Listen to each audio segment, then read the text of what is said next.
चार्वाक दर्शन भौतिकता को प्राथमिकता देता है और ज्ञान को भी भौतिक गुण मानता है। उनके अनुसार ज्ञान आत्मा या ईश्वर पर निर्भर नहीं है।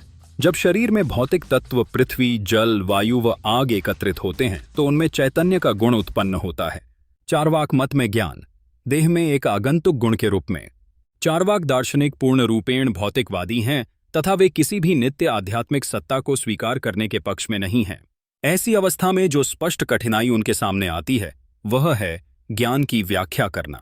आत्मा, ईश्वर आदि आध्यात्मिक सत्ताओं का तो वे इस आधार पर खंडन कर सकते हैं कि उनका प्रत्यक्ष नहीं होता तथा प्रत्यक्ष के अतिरिक्त सभी प्रमाण वास्तव में प्रमाण नहीं हैं, किंतु ज्ञान का खंडन इस तर्क के आधार पर नहीं हो सकता, क्योंकि ज्ञान की सत्ता तो उन्हें भी अवश्य ही माननी होगी।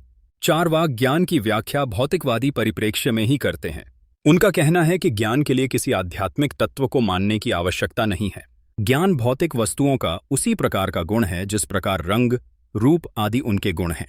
सर्वदर्शन संग्रह ग्रंथ के अनुसार चार्वाक दर्शन की यह बात सही है कि ज्ञान किसी भौतिक वस्तु विशेष में हमें दिखलाई नहीं देता। कुछ चेतन शरीर विशेषों में ही ज्ञान का उदय होता है। यहाँ चार्वाक तर्क देते हैं कि जिस प्रकार मादक द्रव्यों से मादक शक्ति उत्पन्न हो जाती है, उसी प्रकार भौतिक पदार्थों के देह के रूप में परिणत हो जाने पर इन्हीं तत्वों में चैतन्य उत्पन्न हो जाता है। भौतिक तत्व जब एक निश्चित अनुपात में मिलकर शरीर रूप में एकत्रित होते हैं तो उनमें ज्ञान रूपी एक नया गुण उत्पन्न हो जाता है।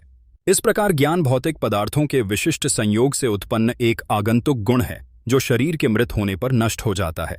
जब ये भूत विघटित होते हैं तो उनमें चैतन्य का यह गुण भी समाप्त हो जाता है। अपने मत के पक्ष में चार्वाक दार्शनिकों का एक मुख्य तर्क यह है कि यदि पृथ्वी, जल, अग्नि या वायु आदि चतुर्भूतों से बने शरीर में किसी चैतन्य की अभिव्यक्ति नहीं होती तो सोकर उठने वाले व्यक्ति में यह चैतन्य शक्ति कहाँ से आ जाती है। सोने के समय से पूर्व तो चैतन्य शक्ति नष्ट हो जाती है। यदि शरीर और चैतन्य का कोई संबंध नहीं है तो शरीर में विकार उत्पन्न होने से चेतना में विकृति क्यों हो जाती है? इसलिए चेतना शरीर का ही गुण है। चार्वाक मत की आलोचना। चैतन्य शरीर का गुण है। इस चार्वाक मत की विभिन्न भारतीय दार्शनिकों ने कटु आलोचना की है।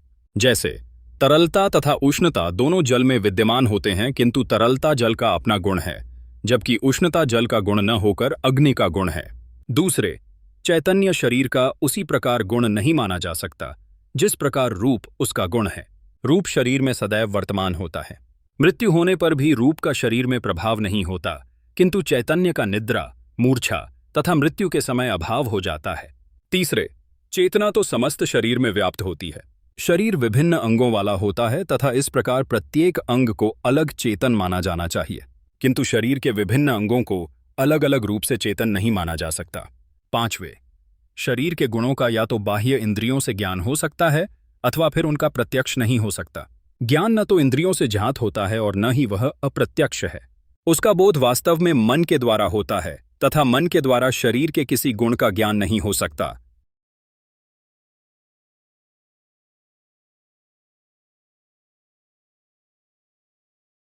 छठें, न्यायिक आचार्य उदयन का तर्क है कि यदि चैतन्य शरीर का गुण होता तो बचपन में किए गए अनुभवों का युवावस्था में स्मरण नहीं हो सकता था।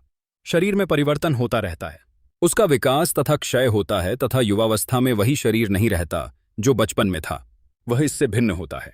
ऐसी अवस्था में जिस प्रकार राम के द्वारा किए गए अनुभवों का श्याम को स्मरण नहीं हो सकता, उसी प्रकार बचपन में किए गए अनुभव युवावस्था में याद नहीं रहने चाहिए, किंतु ऐसा होता नहीं है। हमें बचपन की स्मृति रहती है। इसीलिए शरीर से भिन्न आत्मा को मानने की आवश्यकता है जिसका गुण यह चैतन्य है। यदि यहाँ चार्वाक दार्शनिक यह कहें कि पूर्व शरीर का ज्ञान शरीरगत वासना अथवा संस्कारों के पूर्व शरीर से उत्तर शरीर में चले जाने, वासना संक्रमण के कारण होता है, तो न्यायिक आचार्य उदयन कहते हैं कि तब तो माता को हुए ज्ञान का संतान को स्मरण होना चाहिए, क्योंकि माता के शरीर से ही संतान के शरीर की उत्पत्ति होती है। यदि यह कहा जाए कि संस्कारों का रक्षण इसीलिए होता है कि पूर्व शरीर उपादान कारण है, तो यह बात भी उपर्युक्त नहीं है, क्योंकि हाथ के शरीर से अलग हो जाने पर हाथ के माध्यम से जिशाइंसा से जो ज्ञान प्राप्त किया गया था उसका स्मरण नहीं रहना चाहिए था, क्योंकि हाथ तो शरीर का उपादान कारण नहीं है। न ही चार्वाक यह कह सकते हैं कि अणु नित्य हैं तथा उन परमाणुओं के कारण ज्ञान का शरीर में रक्षण होता है, क्योंकि परमाणु अदृश्य होते हैं तथा यदि ज्ञान परमाणुओं का गुण होता तो वह भी अदृश्य हो जाता। न्यायिक आचार्य जयंत का भी कहना है कि दो अवस्थाओं में शरीर भिन्न भिन्न होता है। ऐसी अवस्था में यदि चैतन्य को शरीर का ही गुण माना जाए तो स्मृति की व्याख्या नहीं हो सकती। शरीर में वृद्धि तथा क्षय होता रहता है।